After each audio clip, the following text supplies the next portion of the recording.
This is the first video of 2020 and it's been a while. Not too bad. Okay, let's go.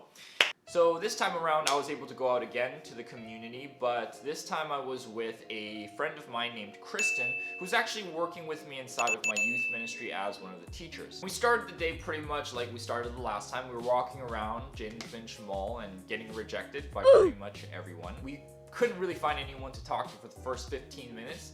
But then we met a gentleman who was sitting outside of McDonald's drinking a coffee. Surprisingly, the guy was really friendly. He smiled at us and then he welcomed us to like sit beside him so that we could continue talking to him. This guy was a Muslim at first when he was growing up in Africa. By the preaching of a traveling preacher, he came to know about Jesus Christ and he gave himself to the Lord. And as he grew up in his faith, he ended up in seminary.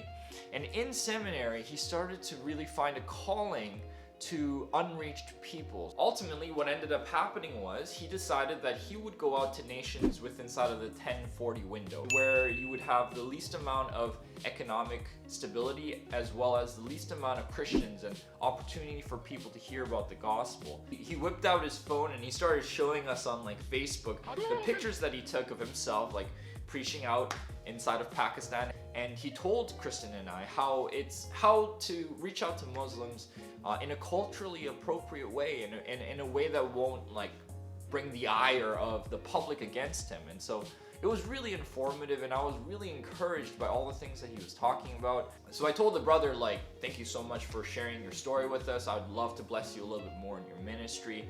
How could we be praying for you? At that point, that's when the guy, his countenance went from being super happy to actually really somber. And he started to explain to us his situation from the past few months.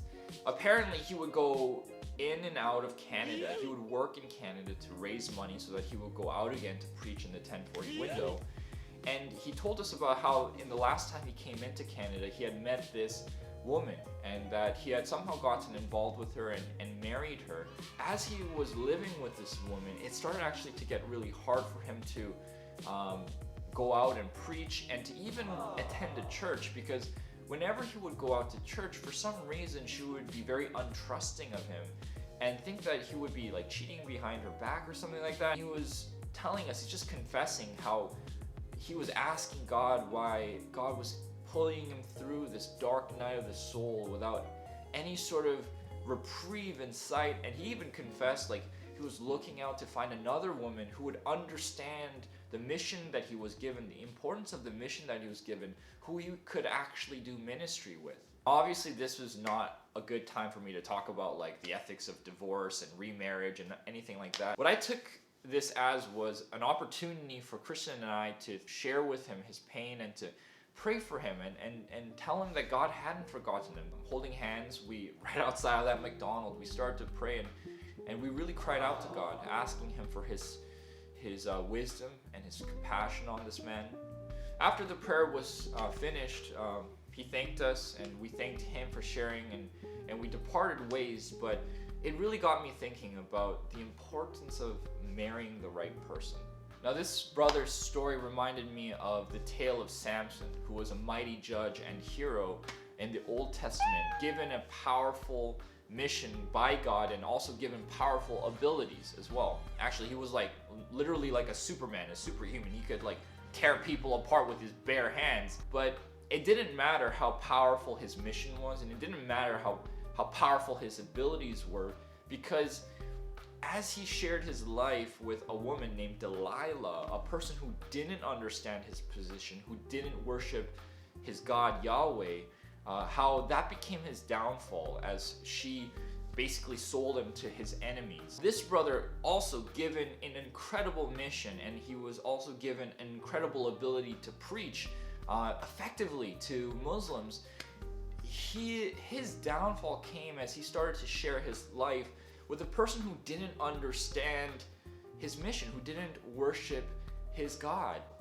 And this is something that I preach all the time to my youth, but I want to share this with you as well. If you are a single brother or if you are a single sister, please think heavily on what kind of plan God has for you, what mission God has for you.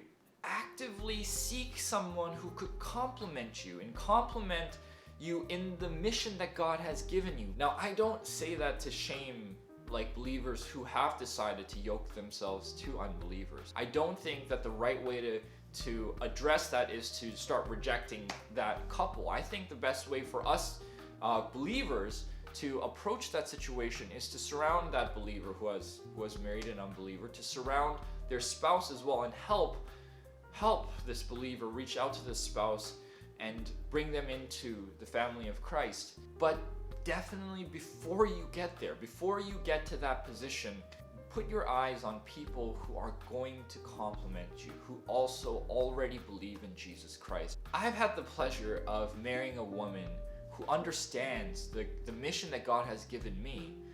And to be honest, it's still been pretty difficult. So I can't imagine what it would be like for a believer who's married to an unbeliever, like how hard it would be to continue on the path that God has given them. And if you are attracted to that unbeliever, like my advice to you as a pastor would be, don't risk what is ultimate for what is fleeting. There are many fish in the sea. And a lot of those fish are believing fish. So please just go and seek for a believing spouse and partner. Anyways, those are some of my thoughts, and I hope that was of value to any of you guys thinking about evangelism and relationships. Sorry I haven't been posting much lately. It's actually 2020 started and my final semester of school has started. I'm almost done. I'm so happy. And yeah, I haven't forgotten, and I hope you haven't forgotten. One of the very first things that I wanted to do with this channel was chronicle how I was reading the Bible through the year, and I haven't stopped. I'm actually on track to finishing by the end of this year. If any of you guys have started like a Bible reading plan for 2020, you can do it. It's actually possible. But definitely get an accountability partner, because that really helps too. Those are my 2 cents, and hope you guys are having just as wonderful a time in 2020 as I am. And grace, peace, and see you in the next one.